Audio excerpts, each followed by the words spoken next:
Vamos a comenzar entonces. Durante el sermón donde me tocó predicar Efesios 5, partí hablando de mis dificultades en los primeros años de matrimonio. Les contaba que yo venía de presuposiciones bien impositivas. El hombre manda, la mujer se somete, así es la cosa.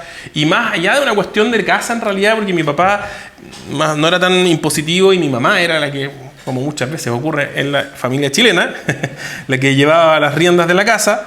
Era una cuestión de personalidad. Yo soy mandón. Y los que me han visto trabajar conmigo, me han visto también abrir la puerta y decirle, ya, tienes que corregirme porque yo voy a tratar de dominar la conversación. Es algo que tengo ahí como medio innato. Así que los primeros años fue difícil. Mi ímpetu dominante se aprovechaba del discurso que escuchaba además en la iglesia. Cuando nos conocimos con Sabrina, más o menos al mismo tiempo llegamos a la iglesia. Y en la iglesia me decían, el hombre es el líder y la mujer tiene que someterse. Fantástico, dije yo. Este es mi lugar. Aquí me quedo para siempre. Yo mando. Eso es lo que yo entendía en mi tendencia dominante. Yo mando y la Sabi tiene que obedecerme, ¿no? Así que yo decido todo. Ese es un titular sobresimplificado, ¿cierto? Puede llevar a varios problemas. Puede llevarnos a abuso. Puede llevarnos a maneras de incluso relacionarnos que son tóxicas, ¿no? Dañinas. Le hizo mucho daño a mi propio matrimonio en los primeros años. Y por eso es tan importante que entendamos sin sobresimplificaciones, sin los eslogans baratos. ¿A qué nos llama Dios a todos aquellos que vivimos en el matrimonio? ¿Cuál es la vocación dada por Dios para aquellos que vivimos en el matrimonio y para aquellos que en algún momento piensan, me gustaría pensar en el matrimonio? Vamos a buscar responder estas preguntas en la primera epístola del apóstol Pedro. Les invito a poner atención a la lectura de la palabra de Dios, hermanos. Esta es, efectivamente, voz de Dios hablándonos a nuestras vidas. Así dice entonces, 1 Pedro 3, versículos del 1 al 7. Déjenme encontrar rápido porque estoy aquí en mi Biblia y como me puse a jugar con ella, perdí la página. Ahí sí. Asimismo ustedes, mujeres, estén sujetas a sus maridos, de modo que si alguno de ellos son desobedientes a la palabra, puedan ser ganados sin palabra alguna por la conducta de sus mujeres, al observar ellos su conducta casta y respetuosa. Que el adorno de ustedes no sea el externo, peinados ostentosos, joyas de oro o vestidos de lujos, sino que sea lo que procede de lo íntimo del corazón, con el adorno incorruptible de un espíritu tierno y sereno, lo cual es precioso delante de Dios. Porque así también se adornaban en otro tiempo las santas mujeres que esperaban en Dios, estando sujetas a sus maridos. Así obedeció Sara a Abraham llamándolo Señor, y ustedes han llegado a ser hijas de ella si hacen el bien y no tienen miedo de nada que pueda aterrorizarlas. Ustedes, maridos, igualmente, convivan de manera comprensiva con sus mujeres, como con un vaso más frágil, puesto que es mujer, dándole honor por ser heredera, como ustedes, de la gracia de la vida, para que sus oraciones no sean estorbadas. Hermanos, esta es palabra de Dios. Gracias, Señor. El apóstol Pedro, una suerte de patriarca, algunos dicen era el primer obispo, ahí hay algunas teorías un poco más exageradas, pero claramente era el líder de los primeros discípulos. Y comienza hablándole a las mujeres en esta sección donde habla a la familia, lo cual ya rompe esquema, porque debiera haber comenzado hablándole a los hombres, como lo hace el apóstol Pablo en otros lados. Pero aquí comienza hablándole a las mujeres y les dice, y las llama a estar sujetas o sumisas a sus maridos. Lo sorprendente acá no es esto, a diferencia de lo que se repite para arriba y para abajo. En realidad, la Biblia no llama a las mujeres a someterse simplemente a hombres que aman a Jesús y que viven según la misma regla. Eso es lo sorprendente. ¿Han escuchado eso en las iglesias o no? Dicen, no, lo que pasa es que se refiere, mira, ¿no te gustaría someterte a un hombre que ama a Jesús y que sigue el camino de Jesús y que le hace caso a Jesús y que ama como Jesús? Todos, cualquiera querría, ¿no? Así nos venden la sumisión en las iglesias, le hacemos marketing a la sumisión. Y Pedro no tiene ese problema, no está ni ahí con el marketing. Te dice, no, tienes que someterte. Pero no estamos hablando de esposos que aman a Jesús. Fíjate lo que dice. Pedro asume que algunas de las discípulas no están en ese escenario ideal. sabe que muchas están casadas con hombres que no han llegado a la fe y que por lo tanto no tienen un compromiso con el matrimonio definido por Cristo. Y lejos de liberarlas y decirle, bueno, no importa, bueno, en este caso vivan como quieran, está bien si se van, si no pescan. No, Pedro exhorta a las mujeres a vivir en una sumisión voluntaria para con esos hombres. No cristianos. Pero no es una sumisión genérica. No es que tienen que someterse en todo, porque nosotros tenemos una imagen en la cabeza cuando pensamos en la sumisión, ¿o no? Una mujer así como con el delantal puesto, la bandeja, diciendo, sí, mi amor, sí, mi amor, sí, mi amor. Esa es la sumisión que tenemos en la cabeza. Pero aquí no es una sumisión genérica, es calificada.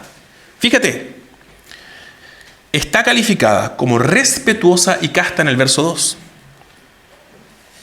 En el idioma original, sin embargo, se refiere a una conducta, y literalmente sería una mejor traducción, me voy a atrever a decirlo. Debería decir ahí una conducta santa y temerosa. Esas son las palabras explícitas y textuales que usa el griego. Santa y temerosa. Y aquí es interesante, nos ponemos interesantes, porque resulta que esas palabras ya las ocupó Pedro en la misma carta. Y estamos en el 3er capítulo y son capítulos relativamente cortos. O sea, las está usando en el mismo discurso Pedro. En el capítulo 1, Pedro justamente está animando a los cristianos a buscar santidad, una conducta santa y temerosa. Mira, en el capítulo 1, verso 15, dice, así como aquel que los llamó es santo, así también sean ustedes santos en toda su manera de vivir. Conducta santa. Porque escrito está, sean santos, porque yo soy santo. 2 versículos más abajo, el versículo 17 dice, condúzcanse con temor durante el tiempo de su peregrinación. Santidad, temor, una conducta santa y temerosa. Más tarde en el verso 4 va a aclarar que esa sumisión se expresa en un espíritu tierno y sereno, aquí mismo.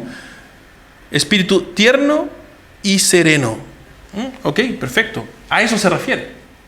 No se refiere a una obediencia ciega, sumisa en el sentido de servil o una autohumillación constante. Se refiere a la negación de sí mismo, a la negación de un espíritu contencioso y constante. Y conociendo a mis hermanas en Cristo, espero que hayan acusado del recibo. Sin embargo, acá es donde justamente nos podemos confundir. Esa conducta sumisa no es una meta. La meta de la mujer cristiana o del matrimonio cristiano no es simplemente la sumisión. No es un fin en sí mismo, sino un medio. La mujer debe vivir así para que si alguno, verso 1, de los maridos son desobedientes a la palabra, puedan ser ganados sin palabra alguna por la conducta de sus mujeres. El punto de Pedro, y aquí es donde nos perdemos por las ridículas discusiones que tenemos entre aquellos que piensan que la mujer debe someterse, que el hombre manda y la mujer se somete, o aquellos que dicen esto es algo cultural. Ustedes, si quieren responder a esa pregunta, pueden escuchar otro sermón donde abordo de lleno el problema. Aquí, por ahora, bastará decir que ese no es el punto de Pedro. El punto de Pedro no es que la mujer se someta o que quién se somete y quién manda. No es la pregunta de Pedro. La pregunta es ¿cómo vivimos en matrimonio? ¿Cuál debe ser el centro de gravedad de la actividad en un matrimonio? ¿Qué debe ser lo que defina la relación matrimonial? Y Pedro presupone que está escribiendo a las mujeres que realmente han llegado a la fe en Cristo. ¿Les dijo o no les dijo? A los santos y fieles. A ellos le estoy hablando. A las mujeres que han decidido entregar su vida en sumisión a Cristo. Si no, aquí no tenemos nada que hablar nosotros. Tendríamos que cambiar la conversación. Esta es una conversación para aquellas que realmente tienen un compromiso con Cristo como su Señor y Salvador. Aquellas que se ponen de pie y dicen, Señor Jesús, yo creo en Cristo, yo creo en el Padre, yo creo en el Hijo, yo creo en el Espíritu Santo. Aquellos que confiesan fe verdadera, lealtad verdadera al único Rey verdadero. Pedro presupone que está escribiendo a las mujeres cristianas. Mujeres que han decidido considerarlo todo basura por el incomparable valor de tener a Cristo como Señor. Pedro está llamando a esas mujeres a vivir vidas que disipulen a sus maridos. Y ahí llegamos al meollo del asunto. El tema no es la sumisión. El tema es vivir vidas que disipulan a todos aquellos con quienes nos rozamos y en particular en el matrimonio a nuestros esposos, mujeres, a nuestras esposas, los esposos. Me causó de hecho mucha curiosidad el verso 1, porque no dice explícitamente que los maridos son no cristianos. ¿Te fijaste, no? Dice, desobedientes a la palabra. Y aquí viene el raspacacho para los hombres cristianos de aquí, ¿o no? ¿Cuántos de los esposos somos desobedientes a la palabra? Tenemos que reconocer que a veces somos desastrosamente desobedientes a la palabra de Dios. Y la vocación de la esposa es discipular a su esposo. Y la vocación de su esposo, sorprendentemente en 1 de Pedro, es dejarse discipular por sus mujeres. En una cultura romana del padre de familia, el pater familias, donde la mujer era un objeto, el hombre debe dejarse corregir y discipular por su esposa. Mira el verso 7. Ustedes, maridos, igualmente convivan de manera comprensiva con sus mujeres, como con un vaso más frágil, puesto que es mujer, dándole honor por ser heredera como ustedes de la gracia de la vida. La palabra aquí que se traduce como comprensiva suena distinto en castellano. Es medio tramposo, porque como que la suavizaron. La palabra que se ocupa es gnosis. ¿Han escuchado esa palabra? Gnosis. ¿Han escuchado los gnósticos? Significa conocimiento, gnosis, que literalmente significa conocimiento. Los esposos deben vivir con sus esposas con conocimiento. No ignorando, sino conociendo y reconociendo que, ¿qué tienen que conocer? Que sus esposas son dignas de honor, porque son coherederas de la gracia junto con ellas. Esta cuestión es una bomba feminista de Pablo en el siglo I, en la cultura más patriarcal que ha existido, que es la romana. Está diciéndole al pater familias, usted necesita ayuda para vivir una vida con Jesús. Y Cristo se la ha provisto en su esposa. Escuche. ¿Pero cómo voy a escuchar a una mujer, el consejo de una mujer? Ni siquiera es válido en el juicio, el testimonio de una mujer. Usted tiene que escuchar. Tiene que recordar que ella no es una inferior, sino una coheredera de la gracia junto con usted. Y usted debe concederle el honor de ser su discipuladora. Es una locura. Deben conocer y reconocer que sus esposas son dignas del honorable rol de enseñarles, porque son sus compañeras y aliadas en la herencia de la gracia. Quiero decir algo aquí y poner una pausa, porque yo sé que ustedes han escuchado un discurso distinto toda la vida. No estoy aquí bajando de los cielos a enterarme de repente de que la iglesia evangélica ha creído otra cosa. No estoy yo inventando esto. Está saliendo de la palabra de Dios en 1 de Pedro. Hay ajustes. Aquí está el problema de la sobresimplificación de la Biblia. El hombre manda, la mujer... ¡No! Pon atención a esto. Cristo manda. No hay rey sino Cristo. Y en mi hogar no hay jefe de hogar sino Cristo. Y por lo tanto el hombre y la mujer van a tener que hacer los ajustes necesarios. Me importa un rábano de la cultura de la que vengas, porque tu Señor se declara rey de tu vida, rey de tu matrimonio, rey de tu casa, y tú tienes que responder a Él bajo su autoridad.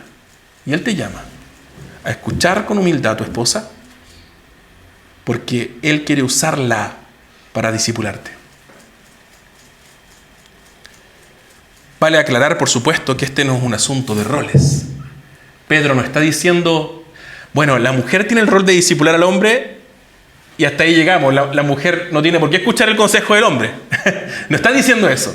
No sé si les he contado, pero yo una vez tenía un pastor, o sea, no era un pastor, era como un asistente pastoral que me pastoreaba, y una vez me dijo, lo corregí porque estaba haciendo algo mal, estaba siendo extremadamente clasista con alguien, y le dije, todos ven esto, ya está muy mal, ¿cómo no vas a saludar a la persona que viene porque para ti no es digno de qué? Y él me dijo, yo soy tu discipulador, tú no estás aquí para discipularme. Esa fue la primera señal de que él no debería haber seguido nunca en el ministerio. Pero bueno, el Señor no nos llama con esa libertad. Ni al pastor, ni al obispo, ni al arzobispo.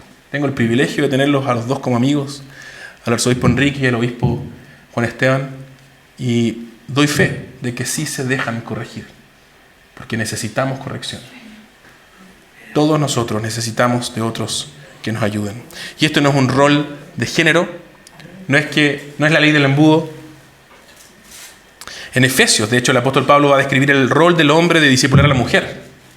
Va a decir, literalmente, voy a leer Efesios 5:25. Maridos, le dice ahora a los hombres, amen a sus mujeres así como Cristo amó a la iglesia y se dio él sí mismo por ella para santificarla, habiéndola purificado por el lavamiento del agua con la palabra. O sea, para Pablo, por algún motivo, en Éfeso, y yo sé cuál es el motivo, lo voy a decir al tiro, por algún motivo en Éfeso le está diciendo, hombres, recuerden que es su responsabilidad pastorear a sus mujeres. Por otro motivo, Pedro, escribiéndole a los cristianos en la diáspora, en el Imperio Romano, le dice, mujeres, recuerden, hombres más bien, recuerden que sus mujeres también pueden discipularlos a ustedes. ¿Por qué? Éfeso era un lugar de culto hembrista, ¿se acuerdan que lo vimos cuando vimos el rol de género? En un lugar de culto hembrista la mujer manda y el hombre se calla, y ahora Pablo está diciendo no, el hombre también puede discipular y tiene una responsabilidad de discipular a su esposa. Pero Pedro le escribe a los romanos, y los romanos, o sea, a la diáspora de cristianos en el Imperio Romano. Y en el Imperio Romano, pues el pater familias manda. Y la mujer es un objeto. Así que a unos les aprieta en el juanete izquierdo y a los otros en el juanete derecho. Porque a todos nos aprieta el zapato en lugares distintos, ¿cierto? La vocación fundamental de una persona casada es discipular a su esposo o a su esposa. Ese es el meollo del matrimonio. Y lo hemos perdido en una cultura obsesionada con otras cosas. Por medio de nuestra conducta, todos los casados, todas las casadas, estamos llamados a abrir caminos para encarnar y enseñar de Cristo a esa persona con la que convivimos todos los días. Déjame hacer un ejercicio retórico. No me contestes, por favor, porque si no aquí queda la escoba. Piensa en tu cabeza, no lo digas, en tu cabeza. ¿Cómo completarías esta frase? El matrimonio ideal es uno en el que... No lo digas en voz alta, que después se va a llegar a pelear con Fernando. No me hago responsable de esas peleas. Otra, a ver. Mi matrimonio sería mejor si es que...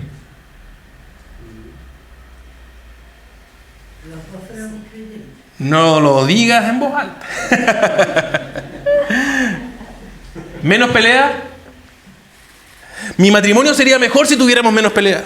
Mi matrimonio sería mejor si mi esposo realmente fuera un creyente que amara al Señor con todo su corazón. Mi matrimonio sería mejor si mi esposa realmente fuera consistente con su fe.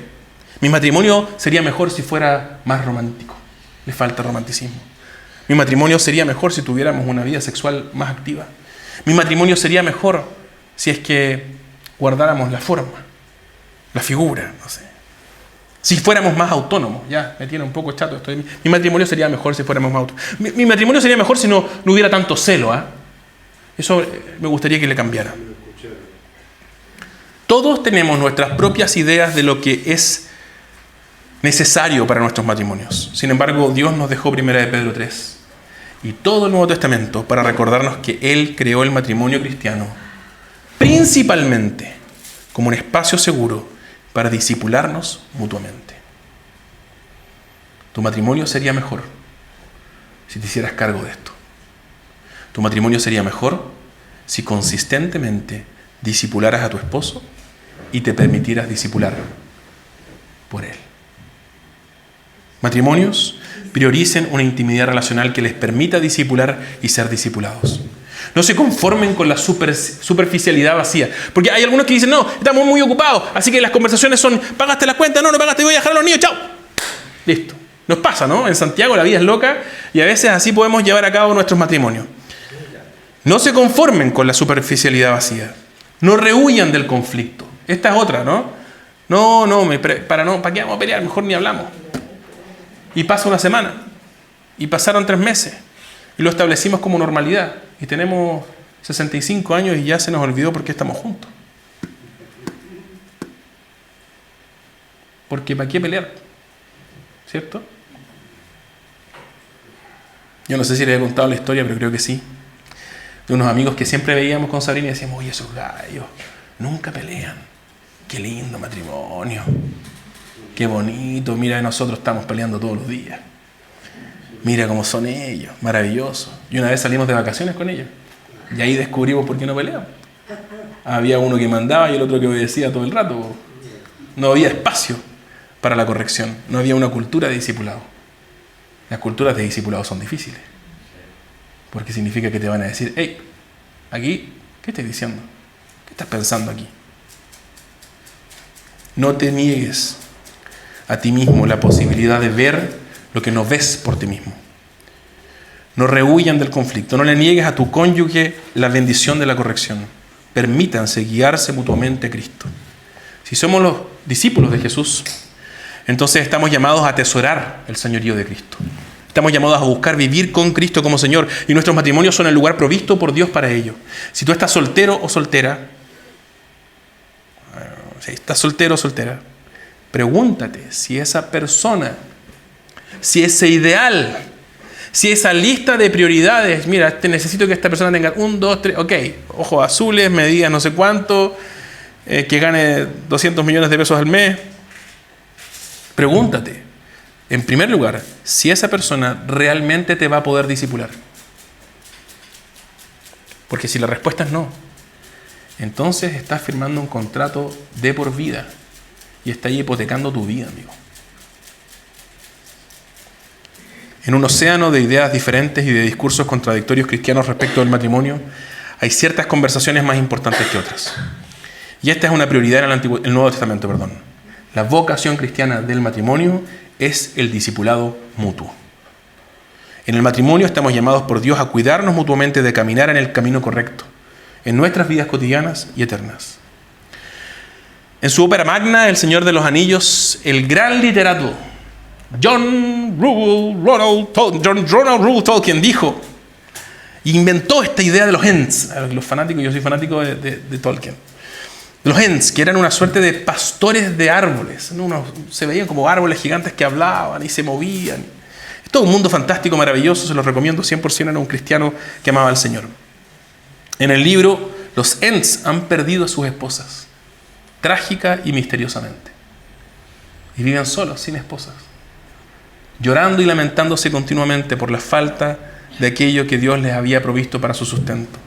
Y Tolkien escribe un poema donde describe el sueño del amor del Ent y la Ent mujer. Quisiera terminar este sermón leyéndoles el último verso de ese poema. Por tratarse de un poema con rima y con métrica, lo voy a leer en inglés y luego en castellano. Dice así en inglés: Together we will take the road that leads into the west, and far away we'll find a land where both our hearts may rest. Juntos tomaremos el camino que lleva al oeste, y juntos encontraremos una tierra en donde los corazones tengan descanso. Hermanos, sus esposos y esposas no son agentes de entretención. No están allí para, hacerles la comida que les gusta nomás.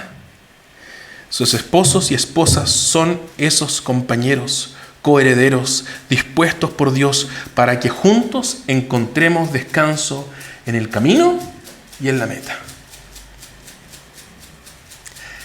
Esa es la vocación que el Señor nos ha dado en el matrimonio. Caminar juntos, discipulándonos mutuamente para llegar al lugar de descanso. Que el Señor nos permita siempre cultivar matrimonios que nos conduzcan a esa tierra donde los corazones tendrán descanso. Oremos. Padre Celestial, te damos gracias porque tú creaste el matrimonio. Señor, en todo nuestro egoísmo jamás se nos hubiera ocurrido crear el matrimonio. Jamás se nos hubiera ocurrido crearlo en estos términos, Señor. En términos de mutua entrega sacrificial que busca bendecir y beneficiar al otro. Es un mecanismo tan complejo, Señor, el matrimonio. Y a veces nuestros matrimonios no andan muy bien, justamente porque nos olvidamos de cuál es la función del matrimonio. Te pido entonces, Padre, que podamos comprender, conocer y experimentar tu amor. Que podamos discipularnos unos a otros como discípulos de nuestro buen Señor Jesús. Conduce nuestras vidas guía nuestros corazones y llénanos de tu Espíritu Santo, Señor, para que al salir de aquí podamos mirarnos a los ojos y pedirnos perdón por todas las maneras en que hemos contribuido a un matrimonio deformado, que ha abandonado su vocación principal. Que podamos mirarnos, tomarnos de la mano con nuestros esposos y esposas y decirnos, perdóname, porque no he sido un buen discipulador, porque no me he dejado discipular por ti. Y guíanos, Señor, para que podamos realmente ser compañeros que caminan juntos al lugar de reposo. Ese reposo que solo encontramos en nuestro buen Señor Jesús, como comenzamos este servicio recordando.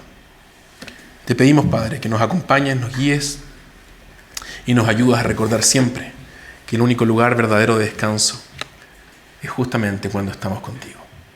En el nombre de Jesús. Amén.